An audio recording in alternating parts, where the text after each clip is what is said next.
And he says he's going to now help Africa. Oh, I don't see how he's going to help Africa, all of Africa, when he's oppressing Zimbabwe. Because Zimbabwe stands and says, no, we want our land back. Without the land in Zimbabwe, then Zimbabwe has no credit.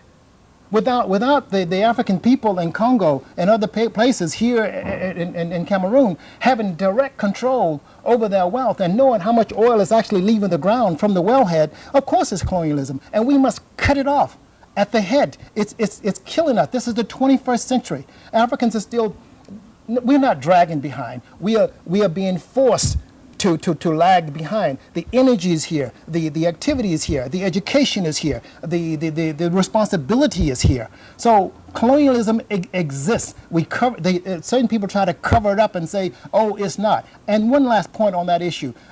We talk about globalization and we talk about democracy. I've lived in America all of my life and I have yet to experience the kind of democracy that they say exists in America. Now, do I have certain freedoms and privileges in America? Yes, I do. But democracy is a very interesting little miracle that we have on our planet here. We have to watch it like a problem with the skin. You have to watch it 24 hours a day. What can I say? I have to say this about the United States of America, because as I say to you, before you can say that America is really the cream of the cream, she herself is beginning to admit that she knows she's not. We cannot just go and export, and I'll conclude here, we cannot just go and start to export democracy to all of the countries without those countries really understanding the definition of it. And besides, that definition changes from country to country. So, when we see what you do in the field, we have an impression that there are many black people, especially American black people, who are supporting your efforts. Can you give us the name of some of them?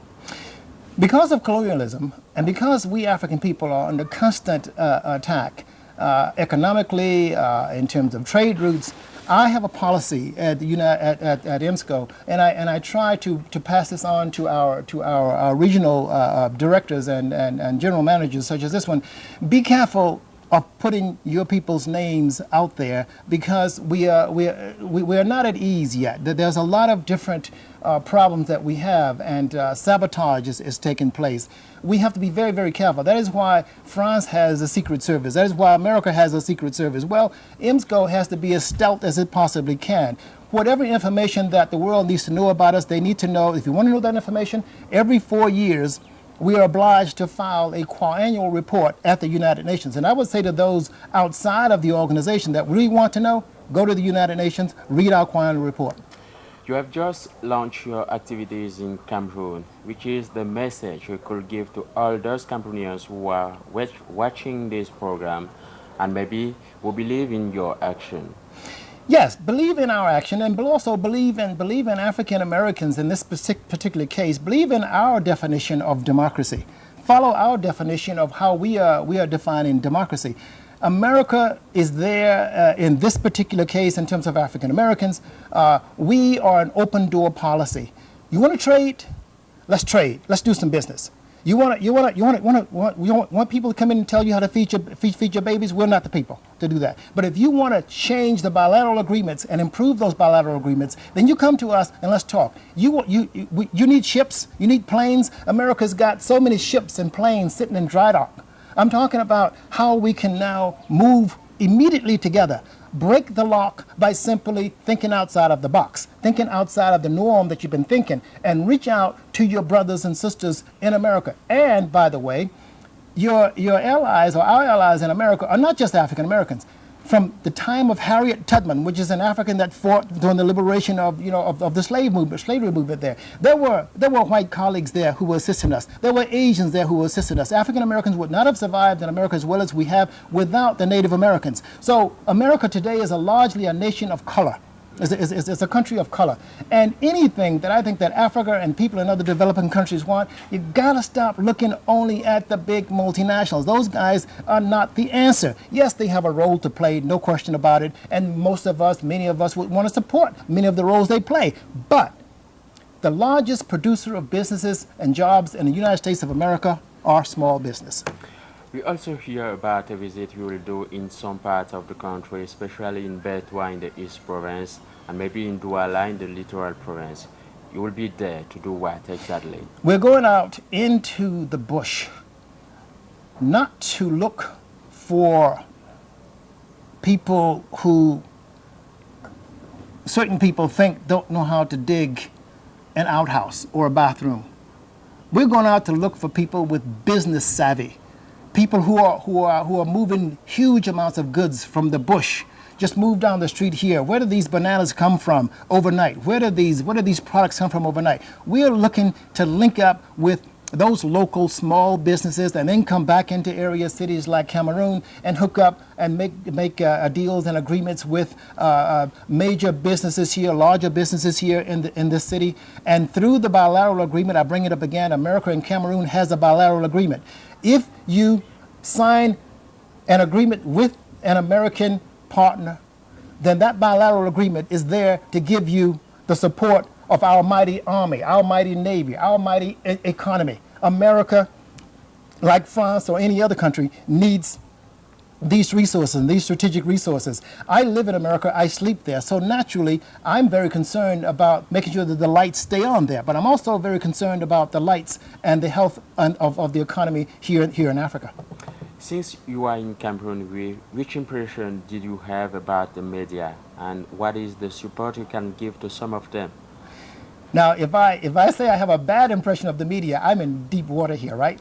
But actually, to put all jokes aside, it was the media that met me and us, my delegation at the airport. It was the media that I was best able to get information about the current events in Cameroon before I arrived here. The media are our eyes and ears. It is the heartbeat of the nation. It is our freedom of speech. I have a beautiful, wonderful feeling about the media here, and I'm looking to directly develop a working relationship with the media, because without you, our community is walking on we need 4 legs, we'll be walking on 3 legs. President Weston, before leaving our televiewers, is there any other message you can give to them? Yes, I can. Africa needs, and I say Africa needs this because this is what I need. We need business institutions. We've got to grow institutions. The world can best deal with communities through institutions. Institutions that is owned and operated by African people. We were the first family to walk upon this planet 7 million years ago. The Bantu man, as one of our wise men here have said recently, have spread forth humanity throughout the planet. Be proud of what we have done. Intimidation, eat it for breakfast. Do not be intimidated by anything or anyone. Africa is a giant. If we work together, and we're doing it now, we can end up standing, we will and are end up standing shoulder to shoulder with China, with the EU. The EU and America are being fed by Africa. Africa's strategic minerals and resources coming out of this continent are going into these countries, but these countries are not in turn helping Africa to develop its industry infrastructure here, which is putting America at risk, which is putting the world at risk, which is there's a statement now that says that we have a huge terrorist problem on this planet of ours. Well, it's no wonder that we have a huge terrorist problem on this planet, because we have a huge hunger problem on this planet. People must do whatever they must do to get bread to feed their families. The message that I would like to leave our people here in Cameroon with is co-development. Co-develop. Sign strategic agreements with your natural trading partners in America. That doesn't mean that you're anti anything else, but you have to feed family first, just as we expect for anyone else to feed their families first. There's no reason why Cameroon should be suffering from the kind of institutions that she doesn't have here. But if you cut a deal with us, hey, I'm out to really pump our business interest. Cut a deal with us in America, we will help you get what you want. And we'll do it honorably and openly and make sure that it's lasting and that you won't end up owing a lot of debt if you trade and do business with us. President, Frank Weston, you are the founder of IMSCO. I would like, in the name of the president of Canal 2 International, to say you thank you for coming. Thank you very much, and thank you for your audience.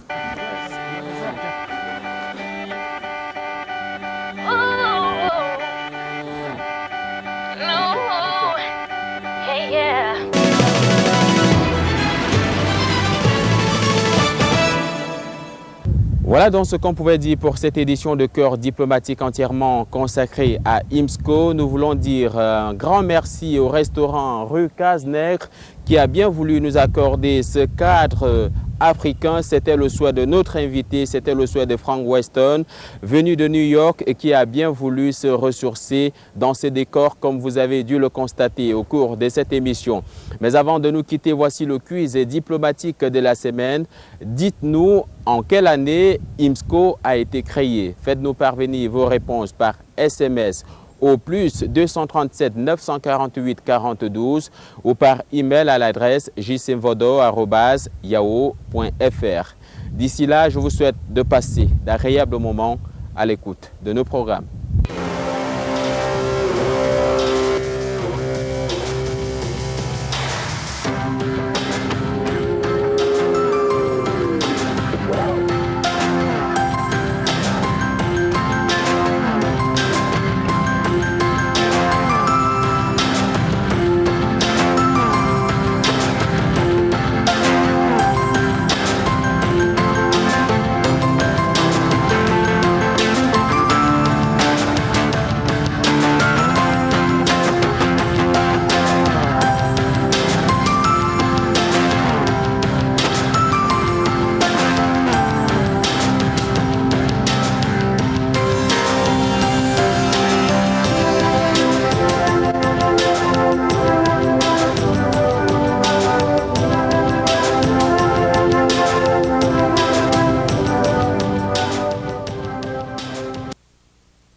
Près d'une heure, c'est le temps qu'aura duré l'audience accordée ce mercredi 9 février 2005 à M. Frank Weston, président fondateur des IMSCO Nations Unies, ONG américaine qui a lancé ses activités au Cameroun le 31 janvier dernier.